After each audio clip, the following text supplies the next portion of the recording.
2024 super hero movies के लिए काफी बड़ा रहा, जिसमें ऐसी बहुत सी चीजें हुई जो कॉमिक बुक फैंस के लिए बहुत बड़ी बात है। जैसे डेडपूल एंड वुल्वरीन हमें एक साथ एक ही स्क्रीन पे देखने को मिले। इसके अलावा हेनरी कैविल को हमने वुल्वरीन के रोल में देखा। भले ही ये बस एक थ्रो अवे कैमियो था जिसका शायद कोई फ्यूचर भी ना हो, स्टिल ये बहुत बड़ी बात है। और इन्हीं सब के बीच सैन डिएगो कॉमिक कॉन में रिवील किया गया कि Robert Downey junior upcoming Avengers film में डॉक्टर डूम का रोल प्ले करने वाले हैं। अब इस न्यूज के आते ही ऑलमोस्ट हर एक कॉमिक बुक फैन खुशी से पागल हो गए, लेकिन ये न्यूज हर किसी के लिए इतनी अच्छी नहीं थी, जिसके बारे में हम आगे बात करेंगे और क्यों मार्वल का ये फैसला अभी तक की सबसे बड़ी गलती साबित हो सकता है। तो चलिए करते हैं इस बारे में डिटेल में बात।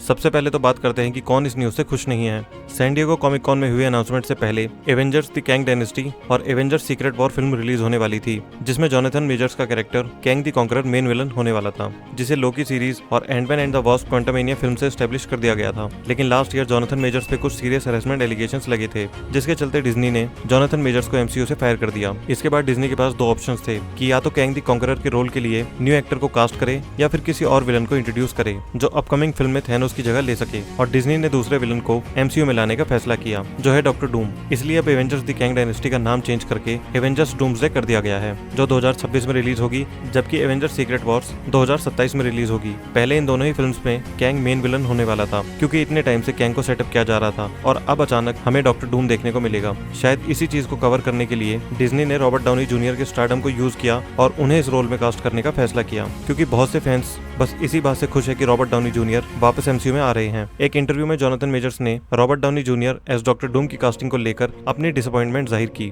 कि कैसे वो साइडलाइन फील कर रहे हैं। उन्होंने ये भी कहा कि वो अभी भी इस रोल में आने को रेडी हैं। वैसे रॉबर्ट डाउनी जूनियर का पास्ट भी इतना क्लीन नहीं था, लेकिन फिर भी उन्हें डिज्नी ने मौका दिया। रॉबर्ट डाउनी जूनियर पे चल रही लीगल ट्रबल्स के बावजूद उन्हें मार्वल मूवीज लीड करने का मौका दिया गया था, जिसको नहीं पता 1996 में ड्रग्स और एक वेपन पोजेशन के लिए रॉबर्ट डाउनी जूनियर अरेस्ट हुए थे और उन्हें 3 साल की जेल भी हुई थी। इसके अलावा आने वाले सालों में उन्हें और भी लीगल प्रॉब्लम्स फेस करनी पड़ी थी। इसीलिए 2008 में आयरन मैन फिल्म में उन्हें कास्ट करने से कुछ मार्वल एग्जीक्यूटिव्स काफी हेजिटेट कर रहे थे, लेकिन इन सब के बावजूद उन्हें मार्वल फिल्म में मौका दिया जा रहा था। लेकिन रॉबर्ट डाउनी जूनियर ने इस रोल को ऐसे प्ले किया कि अब आयरन मैन के रोल को शायद ही कोई एक्टर इतने अच्छे से प्ले कर पाए। अब बात करते हैं कि क्यों रॉबर्ट डाउनी जूनियर को वापस एमसीयू में कास्ट करना, वो भी किसी दूसरे कैरेक्टर के लिए, मार्वल की सबसे बड़ी गलती साबित हो सकती है। एवेंजर्स एंड गेम में टोनी स्टार्क ने पूरी यूनिवर्स को बचाने के लिए अपने आप को सैक्रिफाइस कर दिया था, जो हम फैंस के लिए काफी इमोशनल मोमेंट था। रॉबर्ट डाउनी जूनियर और आयरन मैन के लिए इससे परफेक्ट सेंड ऑफ नहीं हो सकता था, लेकिन अब रॉबर्ट डाउनी जूनियर वापस एमसीयू में आ रहे हैं। भले ही वो दूसरा कैरेक्टर प्ले कर रहे हैं, लेकिन हम फैंस के लिए वो हमेशा आयरन मैन ही रहेंगे। और ये आइकॉनिक सीन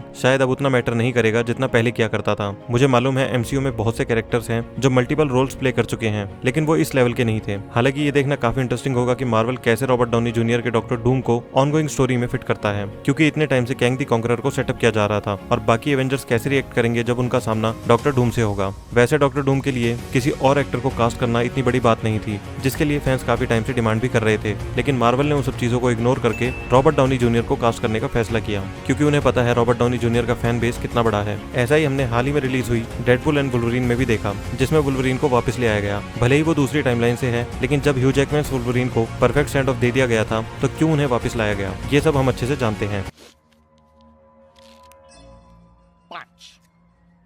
और मेरे हिसाब से इसी वजह से कहीं ना कहीं ये सीन्स एकदम पॉइंटलेस हो चुके हैं। तो इस वीडियो को यहीं समाप्त करते हैं। आई होप आपको ये वीडियो पसंद आया होगा। मिलते हैं नेक्स्ट वीडियो में। Thank you.